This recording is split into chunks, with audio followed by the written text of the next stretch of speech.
Welcome to Inquiry into Self. One of the funnest ways I've found of helping relax the ego is labeling it. So here's a particular way to do that.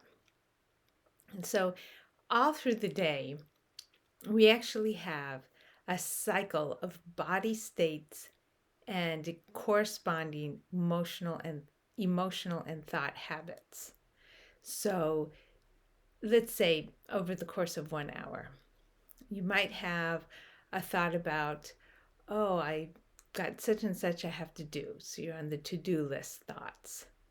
And then you have a regret. Maybe you think about, oh, yeah, because last time it didn't work out, or so and so really messed up in that area and I'm not going to do that. Whatever it is, it's a particular emotional tone. It could be a range of different thoughts, but you probably have, you don't maybe notice this, you have like 5 different thoughts that all give the same emotional tone. So you've got the planning to-do list, and you have the could be the regret that comes with whatever it is. We think regret is going to motivate us. And then you might go into some body care, oh yeah, that's right. I got to drink my water. I got to, whatever it is, something that, helps you with, now you've just had regret. So you get a little more grounded for a moment in your body. And then you might have another thing that you've got, which for some people, it could be some kind of a relationship thing, or it could be a future anticipation, oh yeah, because when vacation comes, I'm gonna, or when I retire, I'm going to, or when my kids leave the house, I'm going to, whatever. It could be some kind of anticipation thing. And then there may be a couple more stages. And then all of a sudden, it's cycling back again. Oh, there's the to-do list. What am I doing here? Is this getting done properly? And then there's the regret, and then there's the body care, and then there's the future anticipation or an emotional connection. Oh yeah, I'm really glad I've got so and so in my life. And then it cycles back. And I've just simplified it, but it's actually not much more complicated than that. It's really amazing that it turns out our system is just a program. It's really a repeating cycle that doesn't vary that much. We may have a whole range of thoughts that can fall in the anticipation category, or a whole range of thoughts that can fall in the to-do list category, or whatever your particular thing is. There's a lot of other possibilities in there. Worrying about things can be in there. um, Having that sense of, oh yeah, I got to think about politics for a moment. That gives me my indignation rush.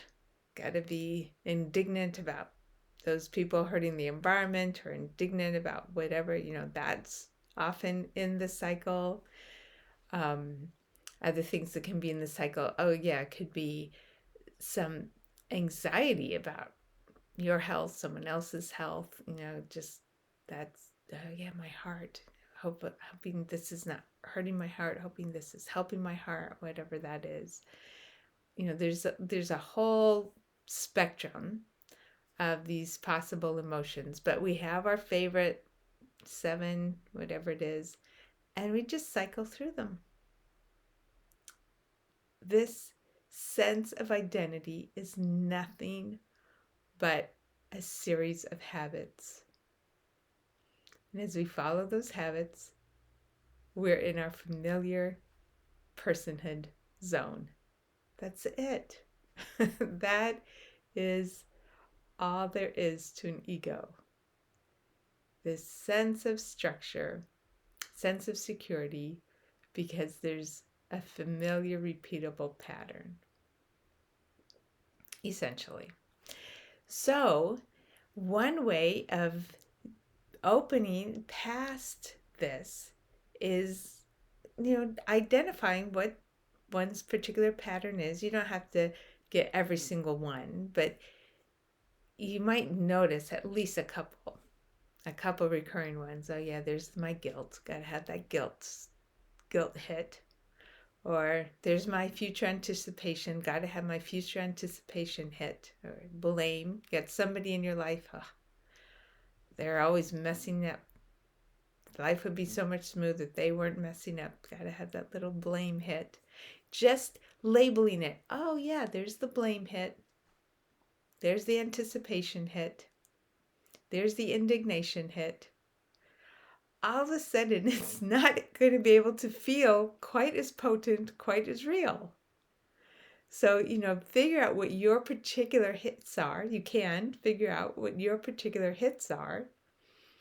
And then as you're doing them through the day, just say, oh, yeah, that was just a planning hit. That was just an obligation hit. And all of a sudden, these complex concerns, the world is coming to an end. That was an indignation hit. That was an anxiety hit. It's like, it really diminishes them. And if that's not real, it invites us to something that's a little more real. All that was a thought. All it was a belief about how things should be. That was it. A concept that will probably be different. Every 5 years or so, whatever it is, we tend to end up with new concepts. Oh yeah, right. Now health is the most obvious one, right? Like, first you couldn't have animal fats, and they came up with all these seed oils, and now you can't have the seed oils, and now you're supposed to have fat or you're not supposed to have fat, and certain types of fat, certain amounts of fat, certain proportions, in certain order, whatever it is, and it's going to be different in 10 years. All of our concepts change like that, actually. Parenting, you got to teach your children structure. Oh no, you got to encourage your children. Oh wait, you can't over encourage them. You have to give them the space to make their own mistakes. Oh wait, you got to whatever. It's well, our own concepts are no less changing.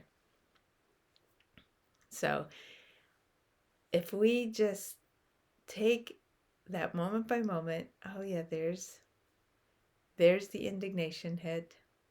There's the shame hit. There's the blame hit. There's the I know better hit. There's the future planning hit. Then we end up feeling that there's something else we are that isn't those thoughts, that isn't those concepts. Something that's very fluid and not so nameable. We end up feeling this core aliveness, this awareness, this beingness as a verb, not so much as a noun. I am a being, and not even that. And just right before you could say I am a being, there's already being. There's already flowing. We feel this. We feel this thing that can do the labeling, this awareness that can do the labeling, that can taste what's happening, but isn't exactly that, is much more constant. And, as we rest in this that's constant, this that's timeless, this that, the sky that the clouds pass through, all those thought patterns, we're passing through a space of awareness, a space of being. So we feel this, we sense this space of being, this before thing, this unlimited. And then we might notice that that's all that's happening everywhere. Like there's no one out there. They're just reflections, interpretations. Even if you want to say they're out there, all that you're interacting with is these concepts being projected towards you. Anyone upset with you is just projecting a concept in their cycle. That's it. Anyone who looks like they want to harm you is just in their cycle, projecting a concept. That's it. It's just all these projected concepts going through their cycles everywhere. But while on the surface there's all these projected concepts, there's also this kind of moving towards, moving away, moving towards, moving away. Somehow in a classroom, there's this particular mix of people, and then there isn't anymore. And they kind of, at an energetic level, there's kind of the bumping up against each other, influencing each other, and then separating out in the new energies. So the beingness has all these kind of currents or colors in it that kind of flow together and flow apart, flow together, flow apart. And it's really just one beingness. Just one. All the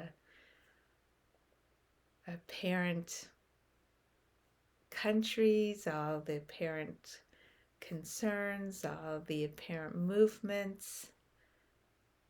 It's just one beingness, one current that kind of sparks off these bubbles or mounds of foam of these concepts. But the beingness, it's just coming in and flowing. So once we're more at that level of experience, at the level of experience of this fluidity and of this current, there's a whole lot less to do. There's a lot more unknown. And, we have different levels of comfort with the unknown. That labeling may come back in. But so what? There's the labeling. The flowing is still happening. We can notice the unknown in the flowing, or we can throw in some labeling. The flowing will just keep happening. So I'm going to work. I think I'm going to work there a full day. And I think I'm going to work there tomorrow. But I actually don't know. I really don't. There's a unknown, I have a husband. I think he's out on an errand. I think he's going to return. I actually don't know. And this isn't like an experiment in trying to, I don't know, defy thought. We're not out to defy thought. That's when I first heard about this not knowing thing, questioning everything, it just sounded like, what's the purpose of that? Well, we're not trying to defy thought. We're not trying to make, the ridiculous seem possible. But what we are doing is letting the foam of our habitual thoughts not be the source of our sense of reality. That's it. We're just changing the source of our sense of reality. So we're not questioning because, it's a bad thing to have patterns or something, or it's simply tapping into this other sense of reality that's here all the time. It's actually usually what we're tuning into when we make decisions. You may think you're going to take a certain path to work, and then all of a sudden something else, some other route makes more sense. But we now know our body is already tuning into the movement even before our thoughts come up with the explanation. There is this movement that happens, and as we feel it, we explain it. So when we're making a decision, until we can feel the movement in any kind of cognizant way, we feel like we really don't know what our decision is, or we'll have a decision, but we don't know really. And then there's a moment when we can actually feel the sense that the direction will go, and the decision's suddenly clear. Oh, now I know. So that alternate sense of reality is actually always here.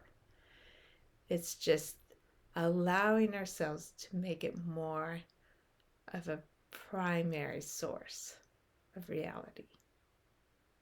So instead of our habitual identity cycle, we feel reality. And reality is not fixed. It's very dynamic. So how can we feel what is so dynamic? Well, the questioning, that's one avenue. We don't know what's going to happen.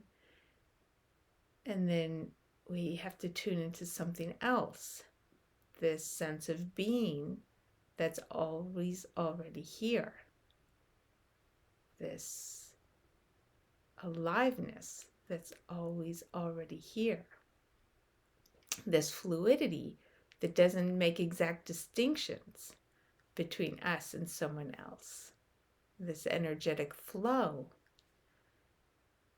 the ocean with all of its many currents, all of its many molecules that, you can't really separate a current from another current. You can't find the exact dividing line. This energetic flow is pulling and pushing, it's pressure differentials. That's how we model all movement. A pressure differential, higher pressure, lower pressure, things move. Well, that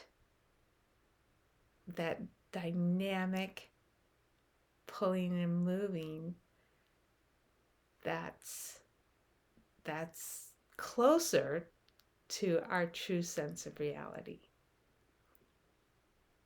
So as we feel how fluid reality is, there's just not really much room for identity. So fluid. Like, really completely fluid. And sometimes people have anxiety come up as they feel how fluid this is. But that anxiety is usually attached to some past circumstance that we think might repeat.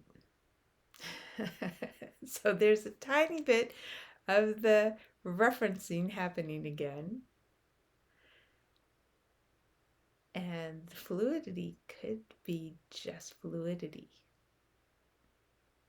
Just fluidity.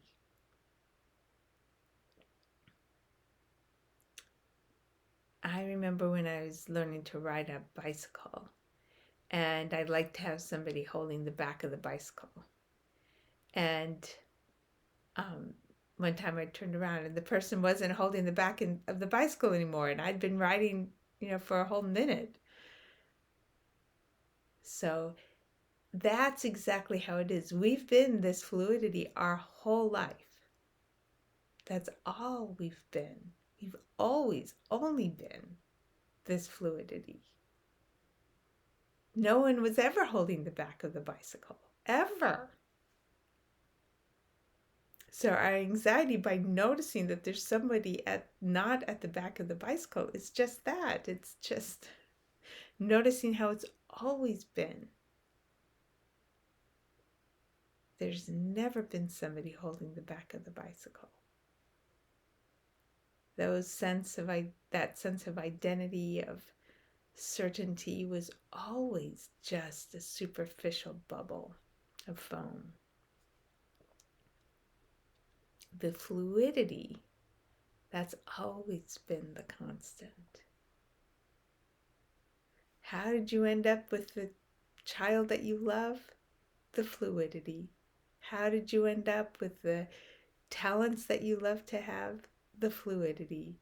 How did you end up on the vacation you love to be on? The fluidity. Every single blessing in our lives comes from the fluidity. So that noticing there's no one holding the bicycle, which could be interpreted as a sense of doom, it's really how it's always been. How in the world do we have enough food in our refrigerator? The fluidity. How did we end up with the job that we have or the money that we have? The fluidity. It's always been the fluidity. This flowing current that's carrying all the molecules in its dance, that's been responsible for everything. So we're just changing our sense of reality into this giant flowing, intermingling ocean, this current interacting beingness, multicolored. So we change into this new sense of being. And then our mind does its old habits. And we can label or not label, but as we've done more and more of the labeling, it just doesn't seem quite so real. And we feel the fluidity more and more, the dynamic, vibrance, vital movement. It's not really a thing. And as we feel this movement, as we sense this movement, there'll be moments when gratitude will come. How in the world do I have that friend in my life? How in the world did somebody tell me about these favorite hiking shoes I have that make hiking so much more fun? How did I learn about this? Whatever it is for you. There's just so many ways that something beyond our planning has happened. And we start to just feel gratitude. So much gratitude. This energetic flow is just constant and brings blessing after blessing. We can feel it in our energy body a little bit more easily than, say our emotions or thoughts. Have you just held your hand out and just kind of pushed it back and forth together until you actually can start to feel almost like a little resistance inside there? Can feel there's like energy building up. That's getting a little closer to this fluidity. You can feel that energy. And you can pull it in, let it flow down your body. You can build it up. You can share it outward. You can build it up. Put it into any part of your body where there might be pain. It's, just a simple type of qigong that helps us feel that there's a sensing that is not with our concepts. And that doesn't have all these boundaries. There's a being that is so natural, so effortless. That doesn't have to have all the causes and effects that we like to list. Oh, wow, we have such a list of this causes that. Sure, some of the time, but some of the time, no. Okay, now your brain's going, well, I can prove this always does cause that. The energy flows are beyond our predicting. And once we're open to just letting all of our habitual ways of identifying become more like the foam on the ocean, we can feel this fluidity, this ocean of being that's just feeding, nurturing, sustaining, guiding. How in the world could there be,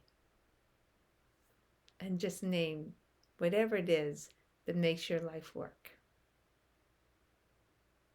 The relationship you have, the breath you have, the organs that function in our body, the way that food assimilates into our bodies. How in the world? How in the world? It's an infinite number of energetic flows. So we just allow our sense of being transition from concepts to this fluidity any time in the day by just giving a little label and noticing this, that we are.